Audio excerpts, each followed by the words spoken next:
To all of you members of Sentinel Primary Care, welcome. So with this video, I am starting something a little different and something new that's specifically for you. So you've received my videos over the summer and the fall, but what I'm doing here, I'm going to start doing videos that are specifically for members. So I'm going to continue to post the usual videos that I've been doing, but with the same topic, I'm going to make videos specifically for you, and these videos are going to go deeper, have more content, more of my analysis of whatever the topic may be.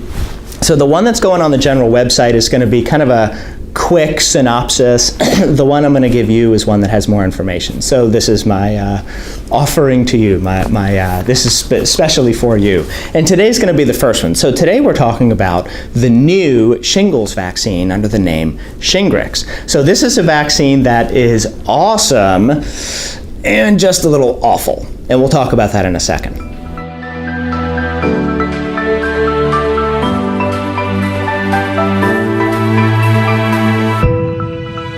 All right, so the new shingles vaccine called Shingrix. I'm going to give you 5 pieces of information about this. First off, actually kind of interesting, is the name shingles. Where the heck does this name come from, and what does this blistering, painful rash have to do with the roof of my house? And the answer is absolutely nothing. So the name shingles, which has always puzzled me, I finally decided I'm going to look this up and figure out where this name comes from. It turns out that it comes from the Latin word singula, which means belt.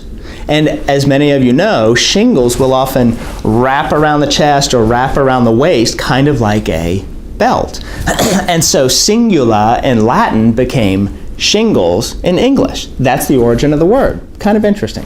Second, the biology of shingles. So where does this come from? So here too, a lot of you probably already know this, but I'll say it just so you kind of get the background.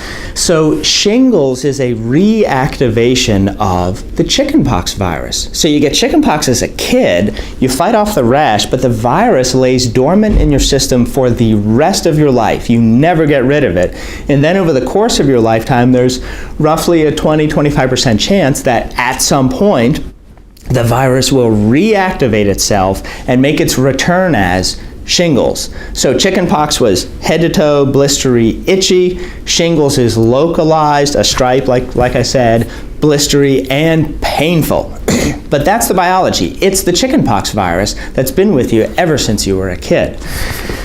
Next, let's talk about the prior vaccine that came out 10 years ago, which is the one that's currently being used. It's under the name Zostavax.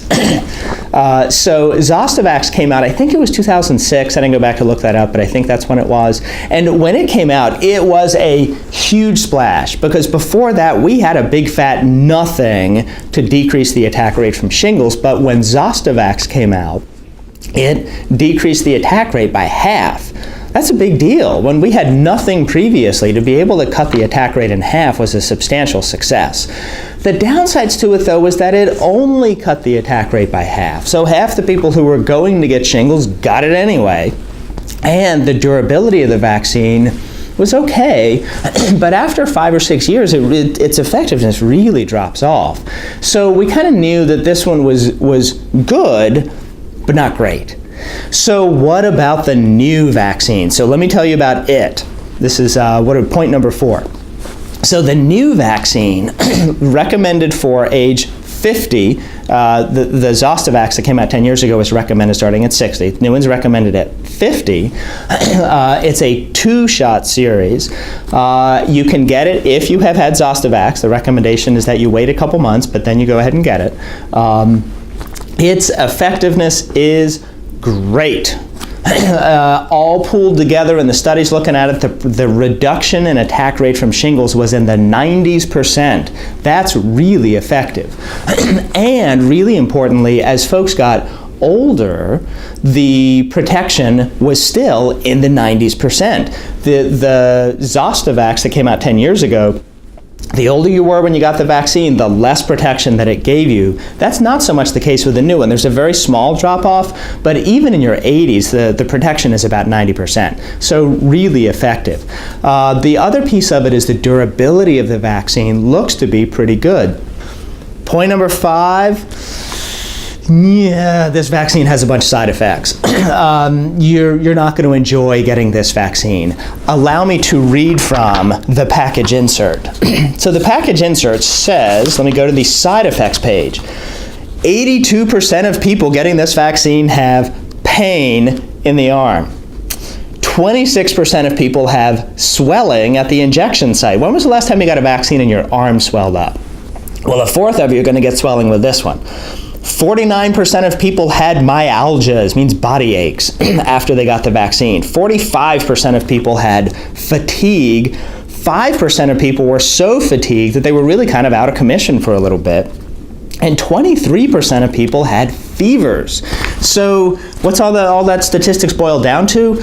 Well, when you get this vaccine, your arm's going to hurt and you're going to feel bad. So like I said, you're going to pay for what you get. You're getting a really good vaccine, but you're going to pay with some side effects for it. And then you get to come back and do it 2 months later because it's a 2-shot series. Sorry about that. That's how it is with this one. So in summation, really good vaccine. The recommendation from the ACIP is that it will supplant the current shingles vaccine.